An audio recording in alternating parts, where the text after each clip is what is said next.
Seen under the microscope. We've learned the names of new cabinet picks by President-elect Joe Biden. I'm Natalie Brandon Wilmington with the transition, plus how a group of Republican state attorneys general are now trying to block election results. And NASA announces the astronauts who will prepare for our country's return to the moon. The 4 states' most watched news starts now. Today is a key day in the race to a vaccine as Pfizer's coronavirus vaccine inches closer to the go-ahead here in the U.S. This is KOAM News at noon. I'm Tanya Bach. Tapping our first 7 minutes. Pfizer's coronavirus vaccine is under the microscope. A Food and Drug Administration advisory panel is meeting now to review the drug for emergency use. FDA panel made up of non-government experts is meeting virtually to review the safety and efficacy of the vaccine. Today's meeting comes as 2 people who received the vaccine in the UK experienced reactions, but both had a history of severe allergies and both recovered. Hospitals are getting freezer space ready for the shot so they can start administering the first doses to their staff. Once approved, the first U.S. vaccinations could start in just days. The government's eviction moratorium is set to expire at the end of the month. The moratorium temporarily stopped evictions for people who were behind on rent, who had been impacted by COVID-19 and met certain criteria. It was designed to keep people from becoming homeless or having to enter shelter facilities, which would increase the risk of spreading COVID. Tenants are still required to pay rent and follow all the terms of their lease agreement, but the moratorium would stop landlords from evicting you if you were behind and met the criteria. Many have turned to places like the Economic Security Corporation in Joplin for assistance. Right now, between my 5 staff that are doing applications for rental assistance, they're working through about 50 requests for assistance, and I know that that number is going to grow. We've spent just in the past 4 days almost $12,000 helping about 12 different families so far, and I just know that number is going to increase. To see if you qualify for assistance, we've put contact information on our website at KOAMnewsnow.com.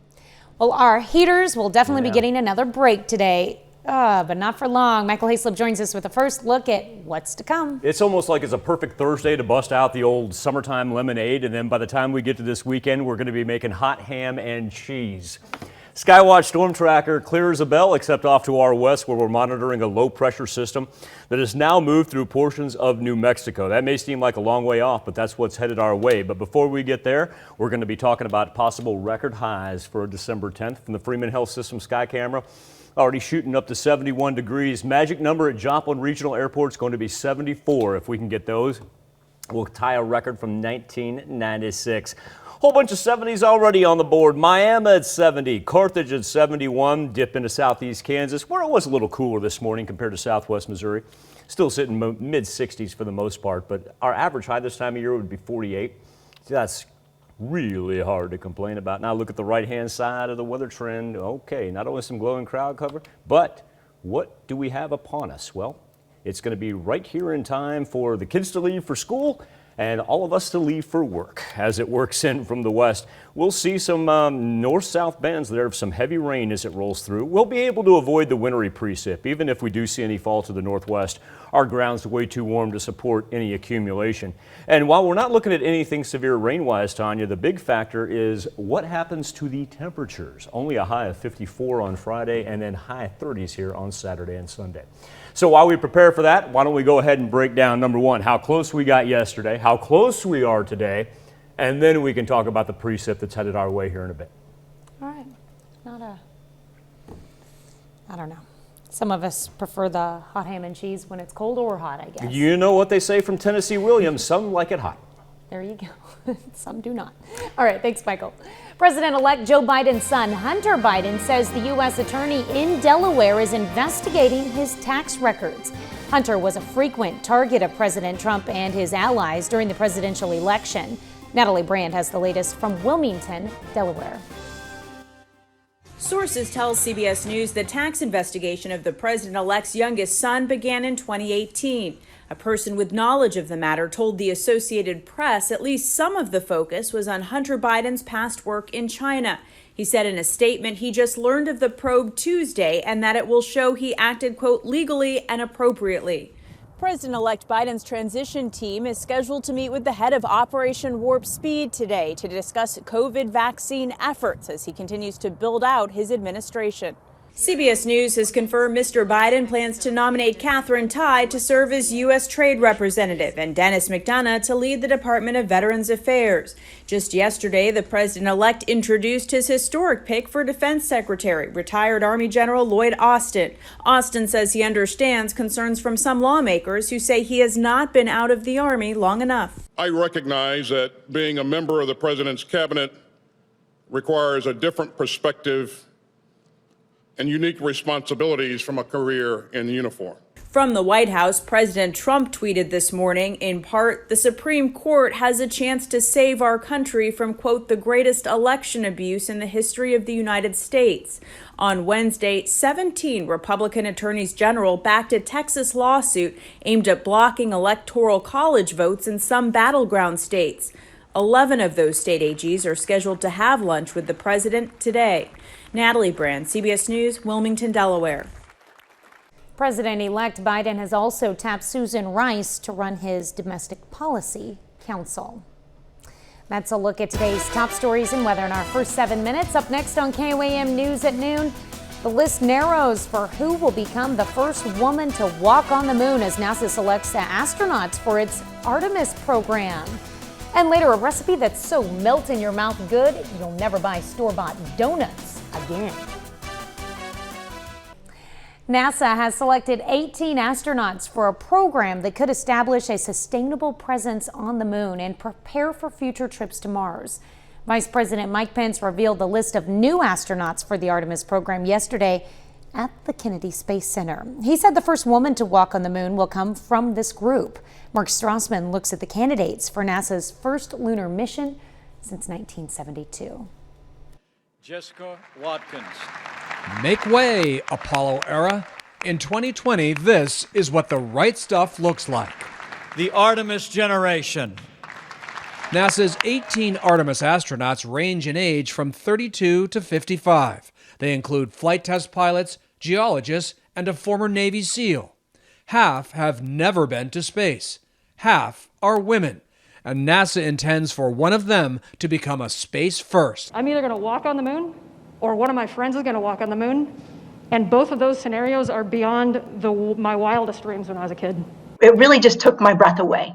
We talked to Artemis astronaut Nicole Mann. She's currently training to fly Boeing's Starliner spaceship to the International Space Station next year. And now the moon is on her horizon too. Would it be important to you to be the first woman to land on the moon? You know, I would love to be the first woman to walk on the moon, but in reality, it's the bigger mission that's more important. It's important that we get there as Americans, that we get there as a human race. To get there, NASA's developing a new mega rocket and crew capsule called Orion. But Congress is yet to fully fund the Trump administration's 2024 landing goal.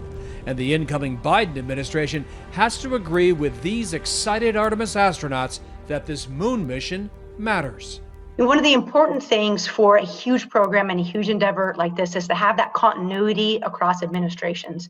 And I feel confident that we have that. This is the future of human exploration. But if the goal here was to create moon excitement, mission accomplished. Mark Strassman, CBS News, Atlanta. Still to come on the KOAM News at noon, Mr. Food. Today's recipe was inspired by a miracle, and it's one you shouldn't pass up. So don't go anywhere. But first, Michael Hayslip returns with your complete forecast.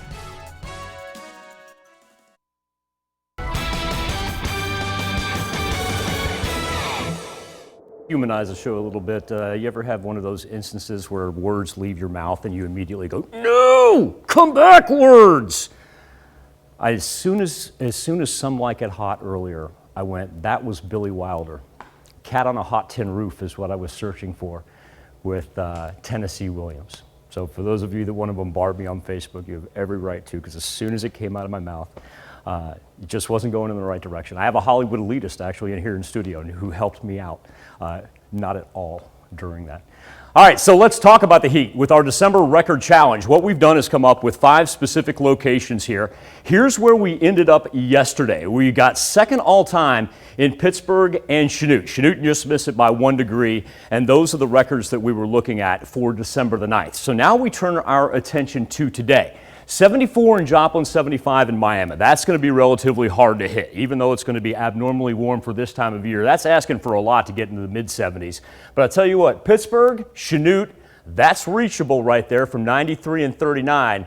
And we'll pay special attention to Monette that was set back in 1993. And here's why, because when we get to our temperatures that we talk about today, let's remember, we're really not peaking out there until about 2 to 4, say 5 p.m. So we've got about 2 hours before we actually top out. Joplin already sitting at a very comfortable 71 degrees. Look at that humidity already dropping down to 24%. Now here's why I was talking about Monette. That's unofficial as of right now, but that says 67 degrees. So that would actually tie the all-time December 10th record. Chanute's going to have to play a whole lot of catch up to get into the mid-70s.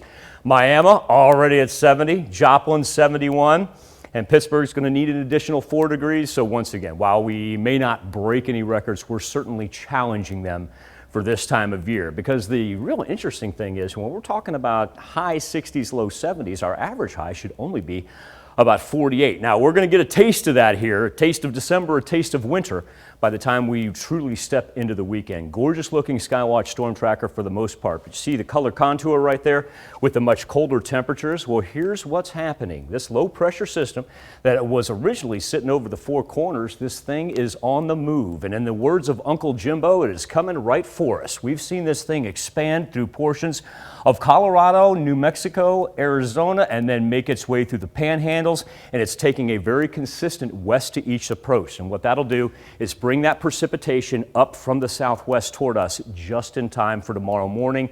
And then on the backside of that, much cooler temperatures as well. So if you can get out this afternoon, it's going to be absolutely perfect to do so, because during the weekend, it's just going to be a little misty and truly cold. Now overnight, temperatures are looking good, but you'll also notice too when we get to our 7-day forecast, that Friday high is about 54. So we're not going to have a whole lot of movement and hardly any warm up. We'll begin shortly after midnight, and that's when the clouds will arrive from the west, followed by the rain. Now we're not looking at anything severe, but anywhere from about 3/4 to 1.25 inches of precipitation, because we get some good lines that stretch from the south to the north here as this rain rolls through. You see them pop up every now and then.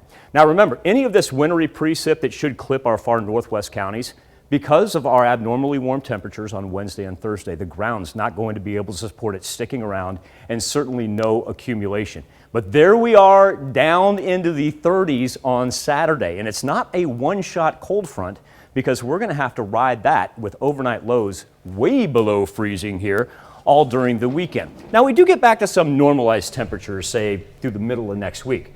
But Tanya, it's a stark contrast to the 2 days of record-breaking weather that we've been talking about for our daily highs. Yes. I'm just looking forward to one more nice day before it feels like winter. Gorgeous afternoon and evening ahead of us as well. Remember, with the cloud cover moving in, this may be the opportune time to get out and take a look at some planets tonight. There you go. All right, thanks, Michael. We take this time to honor today's 4-state hero, Specialist Andrew Snyder in the U.S. Army. The soldier from Cherryville, Kansas, joined the 226 Engineer Company and served a tour in Afghanistan. To Andrew Snyder, we thank you, our 4-state hero. Well, today's recipe is literally oozing with strawberry jam, and it's the perfect treat to kick off Hanukkah. Howard shows us how to make homemade jelly donuts in the Mr. Food Test Kitchen. Before we get going today, I want to wish everyone who's celebrating the Festival of Lights a happy Hanukkah. It starts tonight and is celebrated for the next 8 days. And whether you partake in all the festivities or not, I can't think of anyone who wouldn't like to try the traditional favorite that we're making today. It's shortcut homemade jelly donuts, and they go together like this. We begin by laying out a couple cans of refrigerated buttermilk biscuits on a cutting board. We lightly flatten them and place a spoonful of strawberry jam in the center of half of them. We top the ones with the jam with another biscuit and pinch the edges together. Now we deep fry these a few at a time until they puff up and both sides are golden brown. Frying these in oil is symbolic of the miracle that took place in biblical times. We finish them off with some powdered sugar, and they're ready to enjoy. Let me tell you, there's nothing better than hot donuts brimming with a fruity filling. To get the recipe for our homemade jelly donuts, all you need to do is head over to our website. They might be a bit messy to eat, but that makes them even more fun. I'm Howard with Kelly in the Mr. Food Test Kitchen, where today we found a miraculously tasty way for you to say, ooh, it's so good. I'd have to try those. You can find this recipe along with a lot more good food from the Mr. Food Test Kitchen online. Just go to our website at KOAMnewsnow.com. Here's a look at our 4-state market prices.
Because of the pandemic, many kids won't get the chance to sit on Santa's lap to tell him what they want for Christmas. So we're giving 4-state kids the chance to send those lists directly to Santa himself with the help of mom or dad. Kids can fill out a list on our website at KOAMnewsnow.com/North Pole. Starting 1 week from today during the 6 o'clock hour of our KOAM morning news, the big man in red will read the list from all the good little boys and girls right here in the 4 states. Looking forward to hearing what they want. Sure, mom and dad are too. Here's Michael with the last look at weather. After we see if we get any records to fall temperature-wise this afternoon, remember tomorrow is going to be filled with rain and much cooler as it sweeps in from west to east just in time for the morning commute and actually coincides with the kids getting on the bus as well. 30s over the weekend. Enjoy this afternoon. Coming up tonight at 5, the pandemic has forced thousands of London's iconic black cabs off of the roads. Cab companies are renting fields to store the trademark taxis as drivers stay home until the passengers come back. We're going to look into the economic impact across the pond. Plus, a Crawford County case manager creates a new art club for the children he works with. And we look at CVS Pharmacy and how it's preparing for the COVID vaccine if approved by the FDA. Join us for those stories and much more. All right, thank you all for joining us on the KOAM News and Noon. Tanya and I will see you right back here tomorrow morning. And the rest of the team at 5 o'clock.